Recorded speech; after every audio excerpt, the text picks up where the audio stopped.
세상을 바라보는 발칙한 시선, 발칙한 경제입니다. 오늘도 재밌는 경제 이야기 들려드리겠습니다. 안녕하세요. 상식이 반대말은 욕심이라고 생각하는 상식주의자 권순우 기자입니다. 오늘은 반도체의 날입니다. 그런데 반도체 주가가 너무 많이 떨어졌어요. 지난 월요일에 제가 3프로TV에서 원자재 가격을 비롯해서 전반적으로 가격이 조금 많이 올라간다 싶다는 얘기를 좀 드렸었는데요. 사실 뭐 철, 구리, 아연, 뭐 설탕, 뭐 밀, 콩 뭐 할 거 없이 너무나 많은 원자재 가격들이 너무 높아서 약간은 좀 부담스러운 수준이 아닌가라는 생각이 들었는데, 아무래도 그런 가격들이 올라가면은 인플레이션 압력이 생길 것을 좀 우려를 하게 되거든요. 그러면 금리 인상 카드를 만지작거리지 않을까라고 좀 우려를 하게 되는데, 좀 주가가 떨어진 거는 굉장히 안타깝지만 조금 조정을 거치면은 오히려 좀 더 탄탄하게 상승을 기대할 수 있지 않을까라는 기대가 좀 있습니다. 삼성전자가 안타깝게 8만 원이 깨졌습니다. 좀 안타깝네요. 뭐 그동안 4만 원에서 올라올 때는 좀 신나게 올라왔는데 좀 조정을 거치다가 결국은 9만 원을 뚫고 가지 못하고 8만 원 밑으로 내려오는 모습을 보였습니다. 사실 그 가격이 좀 떨어지게 되면은 뭐 실적 자체가 나쁘지 않기 때문에, 또 2분기부터는 메모리 반도체의 어떤 수익성이 굉장히 좋아질 거기 때문에 좀 싸다고 생각하는 자금들이 또 유입이 될 것으로 기대를 좀 하고 있어요. 그러면은 그런 자금들이 좀 비싸서 안 들어왔던 자금들이 좀 먼저 들어와 주면 이번에 다시 상승이 나타날 때는 조금 더 탄탄하게 올라갈 수 있지 않을까 생각을 합니다. 오늘은 반도체 날입니다. 정부를 비롯해서 삼성전자, 하이닉스가 반도체 관련한 정책들을 발표를 했는데요. 뭐 관련한 얘기 좀 브리핑을 좀 해드리려고 준비를 했습니다. 일단 삼성이 2019년에 시스템 반도체 2030을 발표를 하면서 133조 원을 투자하기로 했습니다. 이 삼성전자는 사실 메모리 반도체의 그 세계 1위 업체잖아요. 그러면서 메모리 반도체는 근데 사이클이 좀 워낙 깊고 굵고 이렇게 올라갔다 내려왔다가 많이 해서 상대적으로 삼성전자가 그것 때문에 저평가되는 측면이 좀 있습니다. 그리고서 이제 4만 원 뚫고서 4만 원에서 5만 원, 6만 원, 뭐 8만 원, 9만 원 갈 때 사실 기대를 했던 거는 이 시스템 반도체 분야에서 좀 안정적인 실적을 낼 수 있다면 삼성전자의 체질이 훨씬 더 개선될 수 있지 않을까라는 기대감이 있었던 겁니다. 이게 뭐 TSMC와 비교를 해보더라도 보통 밸류에이션을 설명할 때 지금 PBR, 삼성전자는 보통 PBR 2배 정도를 이야기를 하거든요. 근데 시스템 반도체가 좀 잘 올라와 주면은 사업 부문별로 밸류에이션을 좀 달리할 수 있지 않을까라는 기대감이 있는데, 아직까지는 그렇게 가시적인 성과를 내고 있지는 못하는 것으로 보입니다. 어쨌든 시스템 반도체 2030에서 1133조 원을 투자하기로 한 데에 이어서 38조 원을 좀 추가로 하기로 했습니다. 그러면은 171조 원이 되는데, 그 파운드리 분야를 좀 강화하겠다는 의지를 좀 더 강하게 드러낸 것으로 보입니다. 근데 사실 오늘 그 반도체 관련한 이야기 나온 게 결론에서 다시 말씀을 드리겠지만 지금의 상황을 반전시킬 수 있을 정도로 대단한 내용은 아닌 것 같아요. 일단 시스템 반도체 1위 업체는 TSMC인데 TSMC가 점유율이 거의 60%에 육박할 정도의 압도적인 1위입니다. 삼성전자 같은 경우는 한 10몇 퍼센트 정도 되는데, 여기서 이제 자체 물량, 엑시노스 물량을 빼면은 거의 한 자릿수 점유율일 겁니다. 이 부분에서 좀 전 세계적으로 반도체 쇼티지가 있다 보니까 조금 더 삼성전자 파운드리로 올 수밖에 없는 물량들도 좀 있지 않을까라고 좀 기대를 하고 있는 건데, 그에 반해서 TSMC가 굉장히 공격적으로 확장을 하고 있기 때문에 이 경쟁이 그렇게 녹록할 것 같지는 않습니다. 물론 TSMC가 실적이 조금 안 좋게 나오면서 어제 대만 지수가 굉장히 크게 폭락하는 모습을 좀 보였는데요. 어쨌든 그 삼성전자는 2022년 하반기에 완공이 되는 평택 3 라인의 클린룸 규모가 무려 축구장 25개 크기라고 해요. 현존하는 최첨단 기술들이 모두 다 들어가 있고 넓기도 제일 넓은 것 같습니다. 평택 캠퍼스에는 일단 EUV 기술이 적용된 14나노 D램과 5나노 기술의 로직 반도체를 만들게 될 예정입니다. 삼성전자가 이번에 보도자료를 통해서 앞으로 좀 내세울 만한 기술을 몇 가지 얘기를 했는데요. 일단 차세대 D램의 EUV 기술을 선도적으로 적용하겠다고 밝혔습니다. 일단 EUV 장비라는 걸 아시는 분들은 아시겠지만 이게 나노가 되게 낮은 뭐 10나노 이하, 뭐 10나노 언저리 뭐 요런 데로 내려가게 되면은 선폭이 굉장히 작아지잖아요. 그러면 기존 장비로는 좀 힘들고 극자외선 장비 EUV를 사용하게 되는데, 보통 시스템 반도체 쪽에서 많이 사용을 합니다. 근데 삼성전자는 선제적으로 D램에 EUV 장비를 도입을 하기로 했는데요. 사실 이 다른 반도체 회사들이 EUV 장비를 도입하지 않는 이유는 사실 비싸기 때문에 그래요. 이게 메모리 반도체 회사인 뭐 그 마이크론이라든지 이런 데들은 이게 아까 말씀드렸던 것처럼 EUV 장비가 이게 시스템 반도체 쪽에 먼저 좀 적용이 되고 있거든요. 근데 마이크론 같은 경우는 시스템 반도체를 하고 있지 않기 때문에 이게 메모리만 하는 입장에서 EUV 장비를 소량으로 구매해서 사용하는 게 좀 비용적인 부담이 좀 있는 것 같습니다. 사실 그 10나노 D램도 공정을 보면은 1세대에서 3세대까지 나왔고 세대를 거듭할수록 나노수가 조금씩 작아지고 있거든요. 그러니까 10나노 D램의 1세대가 뭐 10나노 후반대쯤 된다면은 뭐 10나노에 한 4세대 정도 되면은 한 이제 뭐 13, 12 뭐 이렇게까지 내려오게 되는데, 사실 세대를 거듭할수록 효율은 높아지고 뭐 생산성은 향상되고 전력은 적게 사용하는 게 됩니다. 3세대 같은 경우는 2세대보다 한 생산성이 한 20% 정도 향상이 됐다고 합니다. 그 삼성전자가 EUV 장비를 D램에 좀 선제적으로 도입할 수 있는 거는, 삼성은 파운드리 사업을 하고 있고 그리고 D램 사업을 같이 하고 있기 때문에 이 수량적으로 좀 더 많은 물량을 좀 확보를 할 수 있습니다. 그러다 보니까 EUV 장비를 D램에다 좀 더 적용하기가 좀 더 수월한 거고요.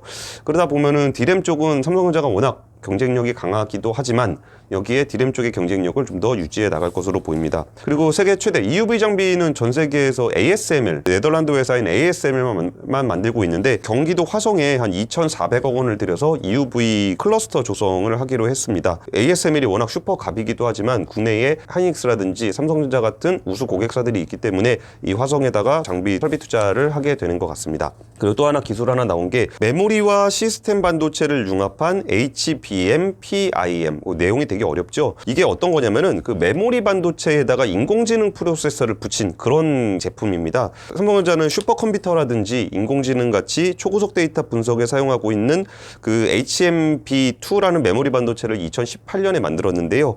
여기에 PIM 고스를 적용을 해서 한 2배 정도까지 성능을 높일 수 있고 에너지는 70%까지 감소를 할 수 있다고 합니다. 좀 쉽게 좀 설명을 드리면은, CPU는 되게 빨라요. CPU는 되게 빠른데 이 D램은 속도가 CPU에 비해서 좀 느리고, 저장 장치 뭐 HD 하드디스크라든지 SDD, 랜드 플래시는 이보다 좀 더 속도가 느립니다. 그래서 대용량의 데이터를 처리를 할 때 여기서 바틀렉들이 이렇게 걸려요. 근데 이 장비 HBM, PIM 같은 경우는 메모리 내부에다가 인공지능 칩을 좀 추가를 해서 메모리 자체적으로 이거를 처리할 수 있는 성능을 높이는 겁니다. 그러면 CPU로 왔다 갔다 하는 과정에서 바틀렉이 생기는 건데, CPU로 보내는 물량이 줄어들기 때문에 여기서 속도를 좀 더 빠르게 개선할 수 있는 그런 제품이라고 합니다. 파운드리가 반도체를 제조하는 기술이라고 하면은 이제 반도체를 설계하는 걸 팹리스라고 하는데요. 이게 한국 반도체 입장에서는 팹리스가 굉장히 약합니다. 근데 이 부분을 좀 육성을 하기 위해서 팹리스 회사를 대상으로 해서 IP, 뭐 특허라든지 이런 IP에 호혜를 제공하고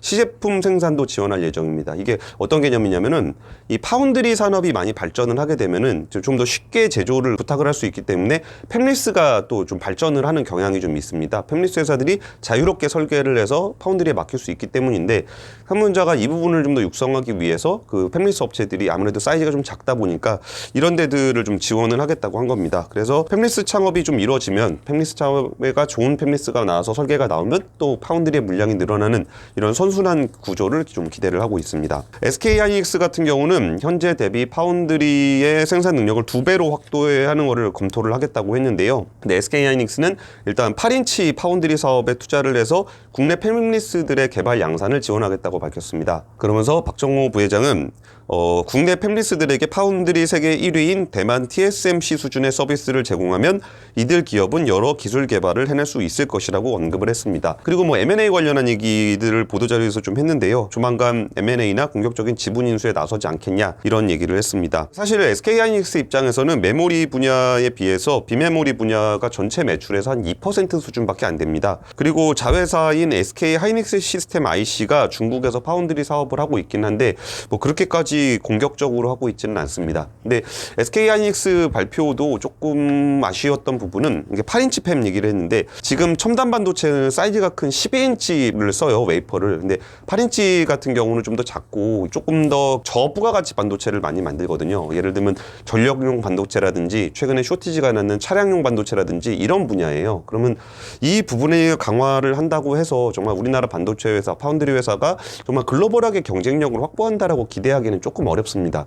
다만 여기도 이제 사용하는 반도체들이 양적으로 많이들 사용을 하거든요. 안 그래도 그 차량용 반도체 같은 경우도 그렇게 기술적으로 어렵진 않지만 부족 사태가 났을 때 자동차가 못 움직이게 되는 이런 일들이 벌어지잖아요. 그래서 SK하이닉스가 얘기했던 파운드리 쪽은 이 첨단 파운드리 쪽보다는 지금 수량적으로 최첨단이 아닌 반도체의 수급도 굉장히 좀 타이트하기 때문에 이 부분을 좀 더 강화한다는 정도 메시지로 보시면 될 것 같습니다. 정부는 연구개발비의 최대 50%, 시설 투자비의 40%까지 세금을 감면을 해주기로 했는데요.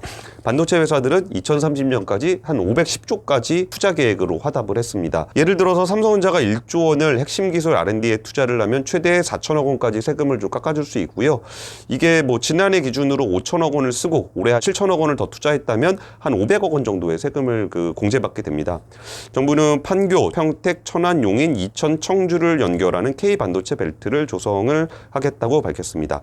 이 정도면은 전 세계적으로 가장 큰 대규모 생산 기지가 한반도의 중심에 생기게 됩니다. 전반적인 발표를 보면은 게임 체인저가 될 정도의 파격적인 그런 정도의 얘기는 아닌 것 같아요. 오히려 그 기업들 간의 연계 그리고 정부와의 소통 이런 부분들을 좀 강화한다는 측면에서 좀 의미가 좀 있는 것 같고요. 사실 그 삼성이 파운드리 쪽에서 정말 뭔가 성과를 보여주려면은 공정 기술 자체를 TSMC를 좀 따라잡을 필요가 있어요. 지금 똑같이 팹리스 회사들이 물건을 맡길 때 그 TSMC에다가 물건을 맡기는 게 훨씬 더 고성능의 칩이 나오기 때문에 지금 TSMC의 비중이 그렇게 높은 거거든요. 근데 여기서 그 나노수는 비슷해 보일지 모르겠지만 예전에는 삼성전자가 공정이 더 좋았는데 TSMC가 공격적으로 좀 투자를 하는 과정에서 지금은 TSMC의 공정이 더 좋습니다. 그러면은 이제 진짜 정면 승부가 되는 건 한 3나노 정도가 될 것 같은데 3나노에서 그 삼성전자의 공정 기술과 TSMC의 공정 기술이 조금 다르거든요. 여기서 삼성전자는 좀 승부를 한번 걸어볼 수 있는 그런 타이밍이 그때가 될 것 같습니다. 그래서 지금 투자 규모가 뭐 170조, 뭐 180조 이런 거 얘기하면 사이즈가 굉장히 커 보이긴 하지만 2030년까지 부분적으로 나눠서 가는 게 있고 꼭 이렇게 발표를 하지 않더라도 평소에도 뭐 조 단위 투자는 삼성전자에서 매년 이루어지고 있거든요. 그래서 이런 총량적인 양적인 측면보다는 공정기술 면에서 얼마나 좋은 반도체를 생산할 수 있는 파운드리를 구축하느냐 여기가 주요한 포인트가 될 것 같고요. SK하이닉스 같은 경우는 이제 첨단 파운드리 분야를 공격적으로 하기보다는 저부가 파운드리 8인치 팹을 늘리는 걸로 봐서는 매출적인 측면에서의 포트폴리오를 좀 더 강화한 것으로 보는 게 좋을 것 같습니다. 메모리 쪽은 잘 되고 있을 때 여기 파운드리 분야에서 첨단까지는 아니겠지만 안정적인 수익을 낼 수 있는 8인치 팹을 좀 더 증설을 함으로써 수익의 변동폭을 조금 더 줄여줄 수 있지 않을까 싶습니다. 삼성전자가 지금 5만 원에서 8만 원 올라왔던 가장 큰 동력이었던 파운드리가 지금 미국을 비롯한 전 세계 그 정부들이 파운드리 그 생산 공정을 어떻게 가져갈 것인가에 대해서 치열한 경쟁을 하고 있습니다. 한국도 여기에 뒤처지지 않고 삼성전자도 공정기술 개발을 통해서 양적으로나 질적으로나 한 단계 더 나아간 그런 반도체 산업이 되기를 기대해 보겠습니다. 오늘 준비한 얘기는 여기까지입니다. 지금까지 박지강 경제였습니다. 감사합니다.